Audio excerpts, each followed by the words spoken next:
E aí, galera do oitavo ano, meu nome é Kleber Guedes, sou professor de língua portuguesa e produção textual. Então vamos aqui dar continuidade aos nossos assuntos, aos nossos conteúdos.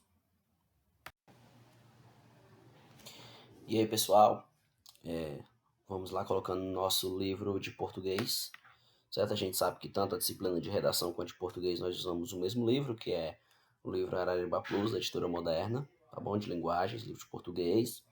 Nós estamos estudando a unidade 1, para sempre na memória. Na aula passada a gente estudou narrativa de memória e hoje, dando continuidade, a gente vai estudar narrativa de memória ficcional, tá bom? Então vamos ver a diferença entre a narrativa de memória comum para a narrativa de memória ficcional. Então, ó, a narrativa de ficção. Na aula passada, quando a gente estudou narrativa de memória, simplesmente era o narrador contando fatos que ocorreram com ele, né? De forma autobiográfica, situações que aconteceram na sua infância, ou seja, uma obra memorialista, na verdade. Agora, a narrativa de ficção, ela vai ser ficcional porque não aconteceu com o narrador de verdade, certo? Simplesmente é uma história criada, inventada, tá bom? Só com o intuito mesmo de entreter, de entretenimento. Então, a narrativa de ficção, nós podemos dizer que é uma narrativa criada, inventada. A narrativa de ficção. Estudos literários. A narrativa está presente em todos os lugares, em todas as sociedades. A narrativa começa com a própria história da humanidade. Não há em parte alguma, povo algum sem narrativa. Assim, todo povo tem a sua história, não é verdade? Todas as classes, todos os grupos humanos têm suas próprias narrativas, né, suas próprias histórias. E, frequentemente, essas narrativas são apreciadas em comum por homens de culturas diferentes e mesmo opostas, né? Então, um povo pode admirar a cultura de outro povo, isso é normal. A narrativa ridiculariza a boa e a má literatura. É internacional, transhistórica, transcultural, certo? A narrativa está aí como a vida, né? Então, essa aí é uma citação que a gente acabou de ler, tá? Aí o autor e a época da citação e a página do livro que se encontra. Narrar é expor por meio da fala ou da escrita um acontecimento ou uma sucessão de acontecimentos mais ou menos encadeados, né, reais ou imaginários, no nosso caso agora imaginários, né? Assim temos a narrativa poética, a narrativa objetiva, né, que são acontecimentos reais, e a narrativa ficcional, que são acontecimentos imaginários, que é o que a gente está estudando hoje. No caso da narrativa de ficção, usamos o termo narração como designativo da prosa de ficção. Neste caso, a narração é uma invenção, uma criação humana, e como tal exige arte técnica e imaginação. Enfim, a narração consiste no relato de acontecimentos ou fatos que envolvem o narrador, né, que conte a história, um personagem que vivencie a história, né, e os fatos narrados, tá bom? Um espaço que é o ambiente, né, onde a história se passa, tá bom? Uma trama que é um conflito, certo? A ação, que é o transcorrer do tempo em que a ação se desenvolve, tá bom? Então, todos esses são elementos aí dessas narrativas ficcionais, tá bom? Vamos aqui para o primeiro tópico, ó. A mentira artística. A gente vai ver aqui alguns modelos, ó. O filho chega tarde à casa e o pai corre severo para ele. O que houve? O filho expõe, né? Narra um conjunto de fatos, de acontecimentos que lhe servirão de desculpas. O objetivo dessa narrativa é o convencimento do pai, de modo que o filho procura os acontecimentos que motivaram o atraso, certo? E ele inventa esses motivos, tá bom?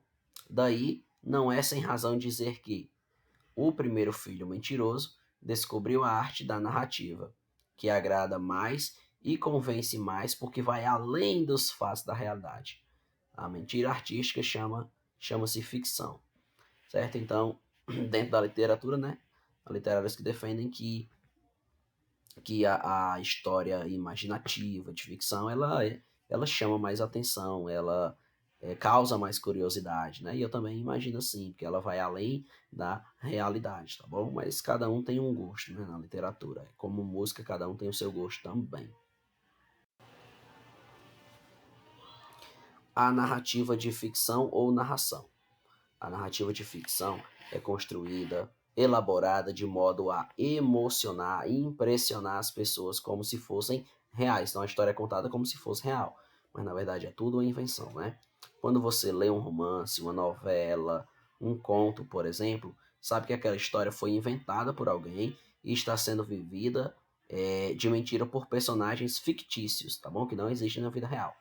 No entanto, você chora ou ri, torce pelo herói, prende a respiração no momento de suspense, né? Fica satisfeito quando tudo acaba bem, certo? A história foi narrada de modo a ser vivida por você. Suas emoções não deixam de existir só porque aquilo é ficção, é invenção.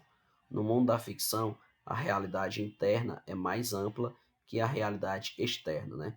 Concreta que conhecemos. Através da ficção, podemos, por exemplo, nos transportar para um mundo futuro, no qual certas situações que hoje podem nos parecer absurdas são perfeitamente aceitas como verdadeiras.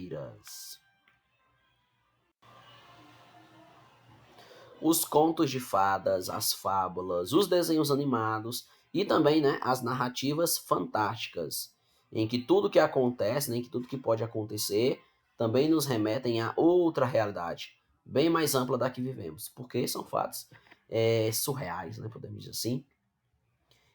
Nestes casos, os textos narrativos apresentam uma lógica interna que acabamos aceitando como uma verdade.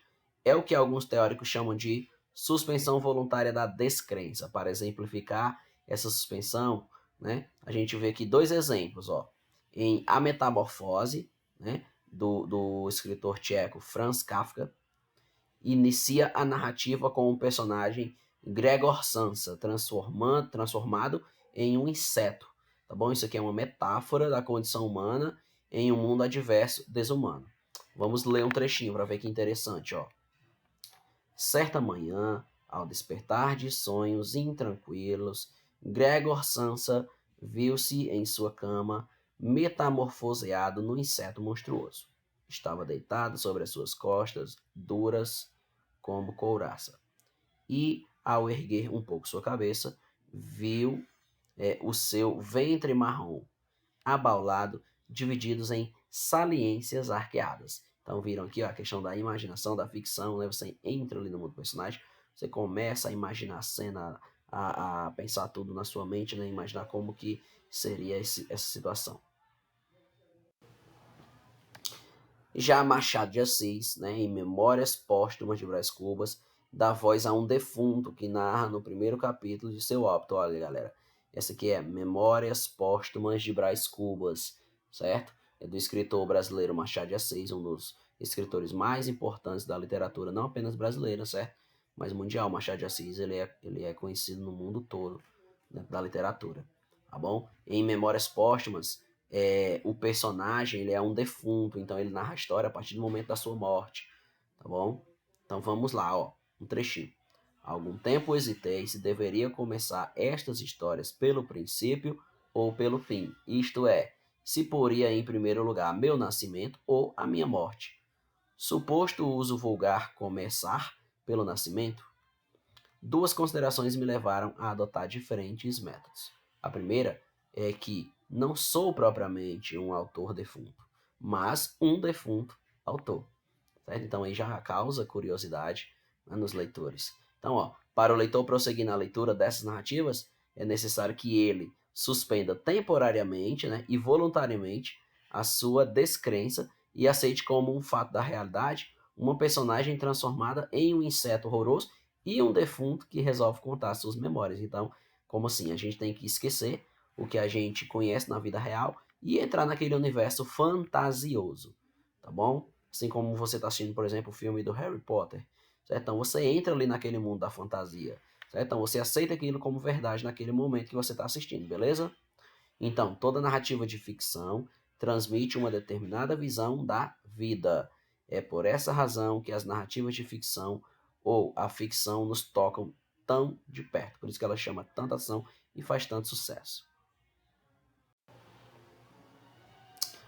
E fica para a gente aqui o exercício na página 36, certo? A narrativa de memória ficcional são perguntas mais respostas no caderno. Enviar pelo Google Sala de Aula. Bom, pessoal, então a gente vai aqui encerrando mais uma aula de redação, tá bom? Até a próxima aula. Tchau, tchau.